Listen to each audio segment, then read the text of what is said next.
The K-Cry populace roared in unison, celebrating the victory against the human United Nations.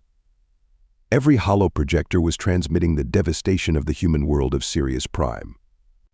The K-Cry superweapon, the Color, or as it was known in Galactic Common, the biological atomizer, sent a shockwave of neutrons across the planet's surface, turning every piece of biomatter into ash.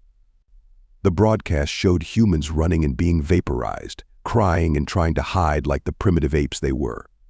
Surely this would show that inferior species that the K-Cry Empire was the strongest, and as such, they should grovel beneath our feet. However, in the following weeks, no capitulation came from the human United Nations, neither a condemnation of the devastation of Sirius Prime. In fact, the human leadership was weirdly silent. Maybe they were in shock of their absolute defeat. After all, the humans were still experiencing a splintered state government despite their ascension to interstellar colonization. Maybe they were experiencing internal strife between the human nations. That was the first sign we ignored. The second sign was the mass exodus of the human population inhabiting several worlds of the galactic community, all of them apparently returning to the human homeworld Terra. But the final sign we ignored was perhaps our biggest failure, for we not only ignored it as a sign of danger but laughed, believing it to be a sign of weakness by the humans, the erasure of the hyperlanes connecting to all human systems. It was an incredible feat, on par with the greatest civilizations to ever grace the galactic stage. But we were so drunk in our hubris, we failed to realize what such an action entailed. It meant the humans were more technologically advanced than anyone else in the current galactic community. The galactic community chastised for our barbaric actions during the war, some members going as far as saying we had awoken a sleeping giant. But once again we laughed, blinded by our self-righteous arrogance, calling those members cowards. Especially when some attempted to send diplomatic missions to Terra to try and broker a true peace, we promised those members the same fate as Sirius for such an act of defiance. It turns out they were wiser than us. It was a normal day when every holoprojector in the galaxy stopped their usual program to broadcast a message from the humans. However, instead of the usual emblem of the human United Nations, a new emblem appeared, a golden eagle with 12 stars around it and the human letters SPQT below. Then a human male appeared, his head shaven and his brown eyes piercing. His skin wasn't as dark as some humans, but it wasn't the lightest. It was somewhere in between their pigmentation levels and patterns. People of the galaxy, my name is Augustus. I am the Emperor of the Senate and the people of Terra. In the wake of the war with the vermin known as K-Cry, we the people of Terra underwent a shift. We realized that we could no longer be divided amongst ourselves when fighting enemies as ruthless as the vermin. As such, the world agreed, and instead of a single nation taking over, we all abdicated and revived one of the greatest empires of our past. My broodmate snarled every time he called us vermin, shouting insults and death threats towards the holoprojector. Me, however, I felt something was terribly wrong. A heavy sense of dread was setting over me, dominating me. I got up and opened a window, and in the sky, I could see a new bright star in the distance. Today is the 2-year anniversary of the massacre of Sirius Prime. That day, our eyes were opened to the reality of war with other galactic powers. We were so focused on our peacekeeping agenda and our own rules of war. We did not consider that the other powers did not care about such rules. We were wrong, and we paid the price. This brings me to my next point. To every power in the galaxy, I ask that you understand what we are about to do is not an act of revenge, nor is it born out of hatred for the K-Cry. We spent the last year and a half debating this topic, with several global referendums and Senate votes being issued and revised. The people and the Senate of Terra have declared the K-Cry to be a parasite and vermin, a species that exults in destruction and misery. As such, we have voted that the Geneva Conventions do not apply to them and have marked them for extermination. I felt a chill travel down my body as the star in the sky kept glowing brighter and brighter. The human voice felt otherworldly. We have initiated the Nemesis Protocol 30 minutes ago and began shattering every K-Cry world apart from their capital world. To those inhabiting those worlds, I hope you find solace in each other before the end, because you will find none after. And to the K-Cry leadership, do not worry. We, on our path towards the stars, have learned the importance of the preservation of species, even those considered to be parasitic in origin. Your capital world will be reaped with 10. 000 individuals being transported to a preservation station orbiting the Erebus black hole, where every possible need your species might have from environment to nutritional will be met. The world will then be quantum shifted, existing in a locked temporal loop for all of eternity. I turned towards my broodmates, whose faces were twisted in horror as the realization of reality washed over them. Outside, I could hear the commotion and the cries of panic, and I couldn't help but feel empty, wondering if this was how the humans we vaporized had felt just before their deaths. The glow was now so bright that it was outshining our star. For Sirius Prime, said the human emperor on the hollow projector. As I ran towards my broodmates to hug them, the galaxy was different. The waves of the new era were rippling throughout the galaxy, through every star, every black hole, every nebula and comet. Every planet quakes under the awakening as the heralding light reaches them, reminding every soul that the galaxy has entered a new age, the age of humanity. I looked up towards the colorful night sky from my balcony, and my eyes drank in the wonder of the cosmos, a magnificent frame for the first outburst of light. The herald that took a decade to arrive, carrying the message every sentient spacefaring species already knew the meaning of. This was the light emanating from the K-Cry system, previously a border system of the K-Cry Empire with our civilization, the High Veer Republic. This light, however, was not coming from the two stars of that system, it was coming from K-Cry Prime, the only inhabitable planet of that system. It was the light of an event the galaxy was now calling the Nesia, the Day of Retribution. 1 decade ago, some species, especially those targeted by the K-Cry expansionist agenda, celebrated the event, some making it a holy day. Our planet did not celebrate it, with our Council of Elders calling it a barbaric act, no matter how violent or dangerous the K-Cry were. This view was shared amongst many members of the galactic community, and despite the apprehension many held in regards to denouncing the actions of the newly formed SPQT, or as it was informally called, the Human Imperium. The Human Emperor did not threaten those who held those views. We understand that many will oppose our actions in regards to our actions against the K-Cry, claiming we had no right to judge an entire species. The voice of Emperor Augustus sounded warm and inviting. Even his predator-like physiology, which all humans shared, seemed compassionate. Within our own forums, a significant percentage of our people manifested against it, but in the end, the majority decided it.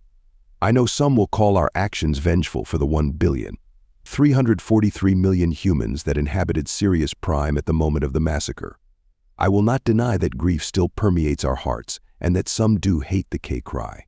Many of us lost family on that day, I included. My brother and his family were tragically taken from us, along with countless others. And I will never forget it. But we must move forward together. The speech was generally well received amongst the galactic powers, with a few remaining steadfast in their condemnation of the SPQT. The representative of the VAR had spoken after the Emperor and condemned the genocidal actions of the humans. But the VAR showed a willingness to re-establish diplomatic relationships after the humans agreed to at least listen to the talks of reparations and talks of releasing the 10,000 K-Cry imprisoned in the preservation station. The Emperor agreed to participate in the talks and announced he would be participating personally. The location chosen was none other than my home world, Arariani, at the request of the humans, which sent the local population into a suspicion frenzy. The sector governor had to issue a formal declaration of trust, which did not do much to ease the tensions. Being a member of the sector government, I would be participating in the meeting, with the arrival of the human emperor scheduled for tomorrow. The morning of the human royal arrival started like any other, with our star accompanied by the Nesia glow in the blue sky. The sector government team was sitting around a table discussing the plans for the visit before the negotiations when the intercom rang and the voice of the Araria spaceport master spoke. No hyperlane signal detected. Neither have any of our outposts picked up any signal coming from human-controlled space. The governor, Elder Prince Zul, thanked the spaceport master for the update, and I could see the fur on his back ruffle. He was concerned the agreement was a sham, and the humans were planning an attack. After all, our system was 440 light-years away from Terra. The journey through the hyperlane should take approximately 16 hours, yet no reports of any convoy from human space had been received. How would they even travel? The question left my mouth without me realizing, and the whole room stared at me, triggering my fight-or-flight response, which took a considerable deal of willpower to overcome. That is a pertinent question, Morukor. The humans erased the hyperlanes to their systems, and they haven't been restored, said the governor with a nod. Suddenly, the intercom sprang up, and the spaceport master spoke again, his voice trembling. Sir, there has been a gravitational signature detected where from here, the uncertainty was being replaced with fear. There. It's everywhere. The world seemed to stop for the briefest of moments, with everyone looking up towards the sky as the blue void seemed to ripple faster and faster. I felt my heart skip a beat, not out of nervousness, but wonder. This wasn't an attack, it didn't feel like it.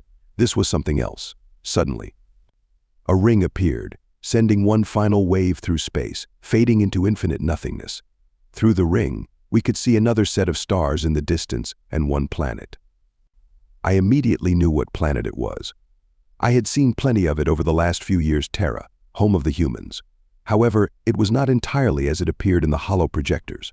This Terra had two artificial rings constructed around it, one contained within the other. The inner ring had what appeared from this distance several dockyards. It appeared to serve mostly the function of a planetary spaceport.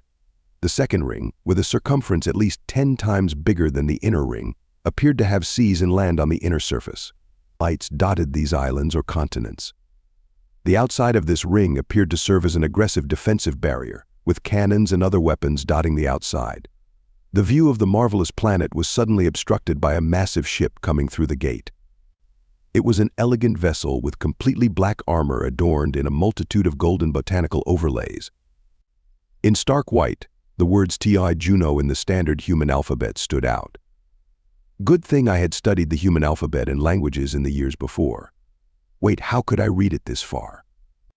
The intercom rang, and the spaceport master's voice, almost stuttering, said, "A wormhole has been detected," and subsequently a gargantuan vessel traversed it. "How massive, Master Geel?" asked the governor. "Our sensors indicate it's 70 kilometers in length, and it's emitting a power signature unlike anything we have ever seen," said the spaceport master. "And it appears they're hailing us. Keep us connected as they contact you," ordered the governor. Greetings, Araria Spaceport. This is Admiral Chen Zhao of the Tan Imperial vessel Juno. We are transporting His Imperial Majesty Augustus on a diplomatic visit to Araria. "Permission to dock," said a smooth voice in perfect galactic common. "Greetings, Admiral Zhao." "Welcome to Araria," responded the spaceport master. "This is Spaceport Master Jeweler. I would love to permit you to dock, but it appears your vessel is quite larger than the spaceport, so you will have to gravitationally anchor yourselves to our moon." "Understood, Master Geel. We shall do as you request. We will be sending our administrative staff over to the spaceport to handle the bureaucracy, and in the meantime the diplomatic mission will make its way towards the surface of Araria Ni. Where should they land?" Hello. This is Elder Prinzul, Sector Governor of the Araria Sector. We shall send you the coordinates for the diplomatic disembarkment platform," interjected the governor. "Very well, Elder Prin. We'll be awaiting your instructions." A few hours later, the entire sector governmental team was standing by the diplomatic platform as a black and golden shuttle gently floated down. As it made landfall and the ramp slid down, I got my first-hand look at humans. Quite taller than us, the humans lacked our fur or tail. They also only had 4 limbs, with 2 upper limbs and 2 lower ones.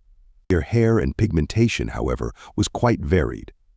Of the security detachment that exited the shuttle before the diplomatic team, there were 3 yellow-haired humans, 2 orange-haired, and 5 brown and black-haired ones. I noticed the yellow and orange-haired had a very light pigmentation of the skin, while the others had darker tones. All of them were using some sort of eye protection. Finally, after the security team formed 2 lines, the human Emperor Augustus left the shuttle. He was even smaller than the guards, but his posture was undoubtedly that of someone wielding absolute power. His brown eyes quickly darted all over the platform in a fraction of a moment before finally resting on the sector governmental team, sending chills up my back, and from what I could tell from the pheromones emanating from the rest of the team, the reaction was shared by everyone else. Those were the eyes of an apex predator, a hunter. He walked towards the team and bowed his head, placing his hand on his nape, a formal Vylar greeting. "I am honored to be here under the guidance of the elders, of everyone who came before. I am Augustus, formerly Michael, and I'm here on behalf of humanity. I am all of them, and they are all of me." His voice was smooth, almost like a singing bird, but that is not what caught us off guard. He spoke in our language, Asian, and his accent was slightly foreign. My eyes focused more on the emperor, analyzing every aspect of his being. He was wearing a white cloth vest with gold embroidery and white pants that almost resembled a military uniform. On his left hand, he was wearing 2 rings, one a simple golden band, the other an ornate ring with an eagle holding the letters SPQT. Before anyone could respond, the emperor looked up and smiled as the light of our star bathed his skin. Your star, Araria, holds an exceptional meaning for us humans. We call it Polaris, the North Star. It helped navigators centuries ago travel the seas, and now it helps us as we explore this unending cosmic sea.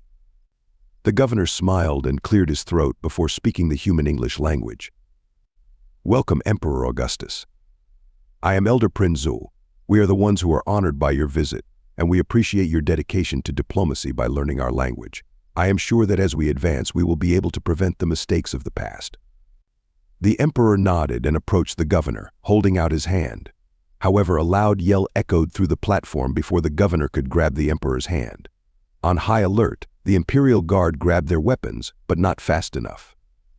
Ayao, an avan species known for their battle-oriented society, was diving down, holding an energy rifle and pointing it directly at the emperor. Murderer, shouted the Ayao, pulling the trigger, sealing the fates of millions in one fell swoop. If you enjoyed this story and want to support us, please leave a like and subscribe to our channel. For every comment that says, we will heart every single one of them. Thank you for your time.